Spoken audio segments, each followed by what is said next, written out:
I would ask Andrew Gilman, but his answer would be so awkward, and it wouldn't even be worth it. What's the question? Andrew, don't even pretend. Okay, that's fine.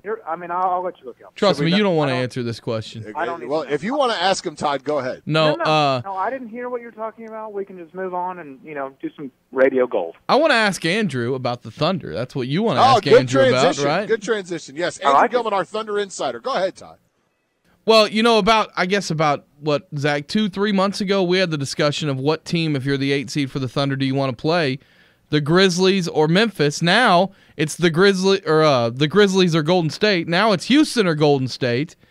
But if for some reason Memphis and Oklahoma City met in the playoffs, Andrew, do you think this is the type of team that Oklahoma City needs to see now, a more defensive-minded team? Yeah, because they can. Yeah, absolutely. Because Memphis is not going to go ahead and run away from you. They don't have the guys that. Well, you wouldn't think that Memphis would have the guys that go score 110, 115 points a game, and the Thunder can score against anybody. So I think that's probably the best matchup. But are we really at that point? Is that where we're at these days? We're talking about who they're going to play in the first round. Is that what we're doing? Yeah, that's what we have to do, of course. Okay, just checking. They still have a chance of that 7 seed. I don't know that it's a done deal.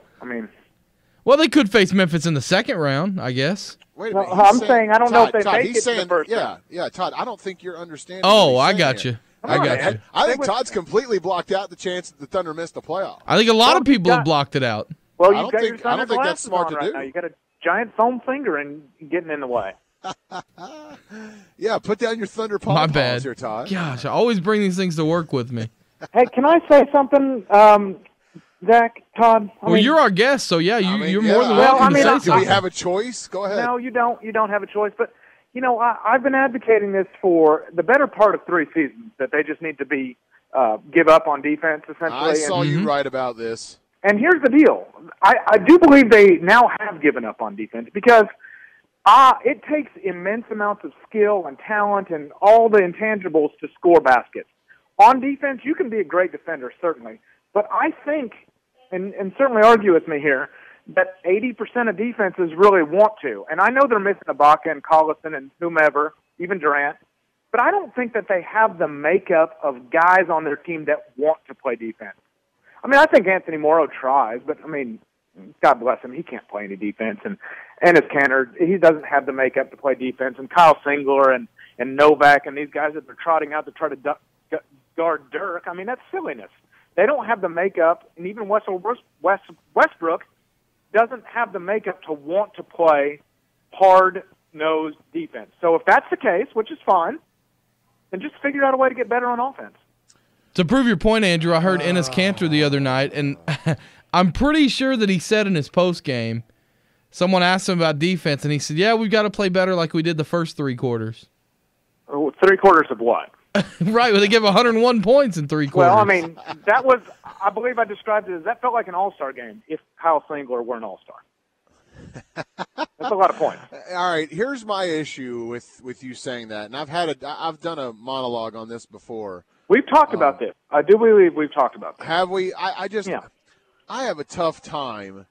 What you're doing there, Andrew, is the equivalent of me coming on here and going, Andrew wrote this column, and, it makes some okay points. Okay. But he didn't – it's obvious he didn't try very hard. Okay. That's not very No, I think that's kind of unbecoming, right? You play to your strength. Yeah, like, for example, if you asked Andrew to write a column about cricket. I probably wouldn't do a very good job. Wouldn't be that into it. I would try. Maybe not. It depends on how much you're maybe paying. The equivalent is, hey, you know what? Andrew is awesome at Twitter. But, when he writes those columns, I'm just like, is he really even trying hard? I think your comparison, your point is a good one, maybe. But your comparison to what my point is a terrible one. How so? Well, it doesn't make You're questioning effort, Andrew, and I'm not questioning. No, I'm not questioning. I am questioning effort to some extent, but I think you have to realize what you are and who you are. And to ask Enes Kanter or these guys to do something that they can't do is like asking Serge Ibaka, okay, when you get the ball across the court, I want you to cross over and dribble drive to the basket. You can't ask him to do that stuff. He doesn't do it. He can. He doesn't do it well enough. So asking these guys to go out and do something defensively and give an effort that they're not made to do, they're not used to doing that sort of effort. Okay. And I can go with you. I understand that. Okay. And the last time I saw somebody like that with the Thunder, it was flip-flopped, and it was an offensive inefficiency. And you know where it landed Kendrick Perkins most times in the playoffs? Yeah, on the you're bench. Right. Yeah, you're right. Now, they had so other do you guys think the that same could thing score. would happen with Cantor? Well, no, I'm saying that they had other guys. They had other options at that point. I mean, they had other guys that could score. Now, if you're talking about the Thunder in November of this year, yeah, maybe so. They didn't have anybody that could score. You know, Durant was out. Westbrook was out. You're Right. starting Lance Thomas. You don't have anybody that can really score, so that's a different scenario. But with what you have now, it's silly to ask them to do something. I mean, yeah, go out there and play the best you can, but don't expect a want to out of a guy that doesn't want to. And that's what they're doing right now by saying, we've got to look at film, we've got to get better. No, you don't have to get better. You have to want to play defense, and these guys do not want to play defense. Andrew Gilman's with us here on 107.7 The Franchise. Andrew, Zach brought this up earlier. Don't know if you got a chance to hear it or not. Hopefully you didn't, for your sake. Zach says that if Ibaka is healthy and he gets healthy right before the playoffs, that he would argue that the Thunder would be better served to just rest him and not play him at all for the playoff series. How do you feel about that? I have an opinion on that, actually. Did you just sigh? No, I just said, what do you know? No, I did not sigh. And you sighed. I felt a sigh there. All right, here's the deal. Are you Sam Presti or Clay Bennett or Scott Brooks in this situation? Because if you're Clay Bennett, you want playoff games, and you make whatever it is, $1 million a home game or some sort of ridiculous number, right? You want 2 playoff games. But if you're the Thunder or Scott Brooks at this point, or Presti maybe, is it necessary that you even make the playoffs? Because what are we talking about? What's the max potential with this team? Are they going to beat Golden State? Let's just assume that they're not going to, okay? I mean, it would take a stretch to suggest that they would beat Golden State and get out of the first round. Get him, Todd. Get him. Gilman's on my side. Why not just try to throw in for the lottery? I'm not saying to tank, but do you need to play Ibaka? Do you need to get Durant back in there this season? Do you need to do all this sort of stuff? Why not just play the 1% to 2% chance that you might get Okafor? Hey, get him, Todd. I would rather – that makes more sense to me than Zach's theory, which is even if you make the playoffs and Ibaka's healthy, that you don't play him. My deal is you get to the playoffs, you got to try to win as many games as you can. Sure, but the question is when you get there, or is it necessary to get there? Because I think we all are in agreement. Listen, anything can happen. I get that. Golden State can beat Denver in the first round, and Golden State can beat Dallas in the first round, and it happens from time to time. I get that. But this is not one shining moment. It's not one game and out. It's the best team generally wins in the NBA. You have to win 16 of them. It's hard to do, and it's hard to get lucky. It's not the NFL. It's not Major League Baseball where wild cards are just as good as the division winners. It's not like that. So if you don't think that you can get out of the first round, and if they're being really honest with themselves, I mean, this makeup of this team probably isn't good enough to get past that. It's sort of hard to stomach and swallow because we're used to them being in the Western Conference Finals and challenging at this point. But they don't have the guys this year, and that's not their fault. They got injured. It happens. Why not just see what happens in the lottery? You don't have to have somebody. Their team's going to be really good next year. But what if you do get that 1 or 2 pick? Yeah, I'm cool. I'm cool with you saying get into the lottery. That's a different scenario to me than making it to the playoffs and then sitting Ibaka. Yeah, to me, if you're saying what Zach's saying, then you would also say, well, I know Russell Westbrook's completely healthy, but we don't want to get him hurt in the playoffs, so let's just sit him too. Wait a minute. Now, I think did you guys they win are. if they play Ibaka? Did they win that? Does Ibaka help them in that series? Yeah, he helps them win it. Does he? Do they beat Golden State though? Todd, I think you are mischaracterizing what I've said here. I just don't. You say completely healthy. I say that's got to be impossible for Ibaka at this point. I mean, I'm no doctor. Yeah. But with the amount of time left in the regular season and even the playoffs for that matter, the elongated playoffs that I know you love, I don't think the chances of Serge Ibaka being completely healthy are even there. Like, I don't think 100% is in the cards for a while. I guess my deal, Zach, is even if he isn't completely healthy and he re-injures it or re-aggravates it, he's got the whole offseason to get better. And I would just counter that by saying he's got a less chance of injuring it, period, if they just sat him. I think they owe it to him. If he says he's ready to go, they owe it to him to play him in the playoffs once you get there. Yeah, I mean that's true. We forget about how Serge feels in this whole mess too. Well, I mean, I wouldn't put it past Kevin Durant to have said a week or a month ago to say, you know what, I can play. It hurts, but I want to go out there and play. He probably did say that to him, you know. But they have to look out for his best interest too.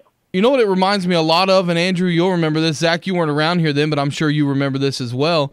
When OU played Boise State in the Fiesta Bowl, remember Adrian Peterson was hurt? Yeah. And he wanted to come back, and everybody said, why would you come back? You hurt your draft status. Well, he was cleared to play. It's different in college, though. I mean, yeah, there's some comparison there. It's different in college because you never know if the guy's going to come back or you're going to hurt your draft status. And guys do that every year. They'll come back for an extra season, and suddenly they're not as good.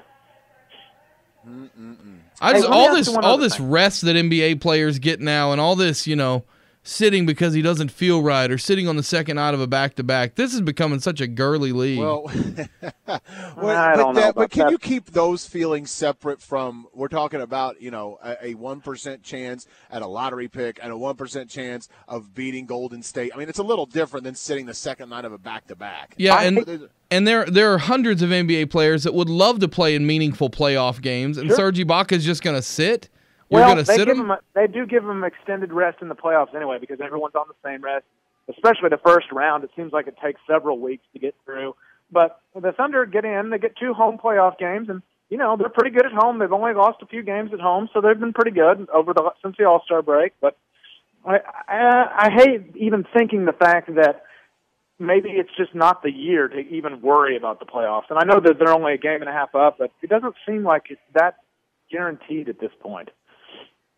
All right, Todd, are we? No, I have a question first. I have another question. Oh, wow, okay. It's more of a statement, actually. It's more of just me talking. Oh, awesome. Well, grandstanding. Ladies and gentlemen, I like to call this segment Grandstanding with Andrew Gilman. Go ahead. It's not. It's actually not grandstanding. I read the Russell Westbrook piece in Sports Illustrated by Lee Jenkins. And He's coming on with us at 11:25, by the way. Well, here's something you can pass on or not pass on, but just sort of digest. I read that story, and it was really good. He's one of my favorite writers. He just does a great job. But I felt jealous in a way reading that story that I don't know Russell Westbrook in the way that he described him. I don't see Russell Westbrook with the kids and hanging out after games with family and friends and this laid-back guy that just seems to be just a prince of a fella and a capital fella and just the life of the party. I wished I saw that.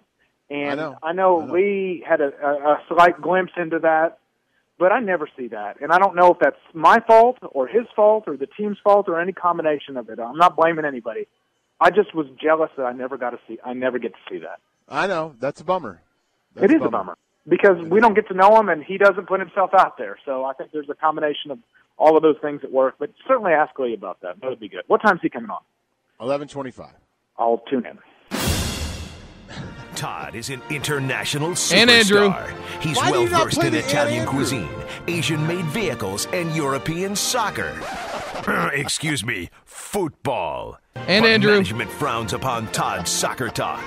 And Andrews. Screw it. Let's sneak in some real quick. Here's 10 seconds of soccer with Todd Lisenbee. And Andrew. Starting now. Chelsea need 19 points to win the title. They look for 3 on the road at Stoke this weekend. Tottenham, the race to the Champions Cup starts this weekend at Burnley. And that was 10 seconds of soccer. All right. Chelsea's at home, by the way. Sorry. See you later, Andrew. Okay. Don't sound so disappointed. See ya. What? No. Andrew, even if you're healthy in the playoffs, we want you to take off during your calls with us. We want you to rest. I'll put that one in with the boss. All right, buddy. Yeah. We'll talk to you next year, Andrew. Yeah, that's right.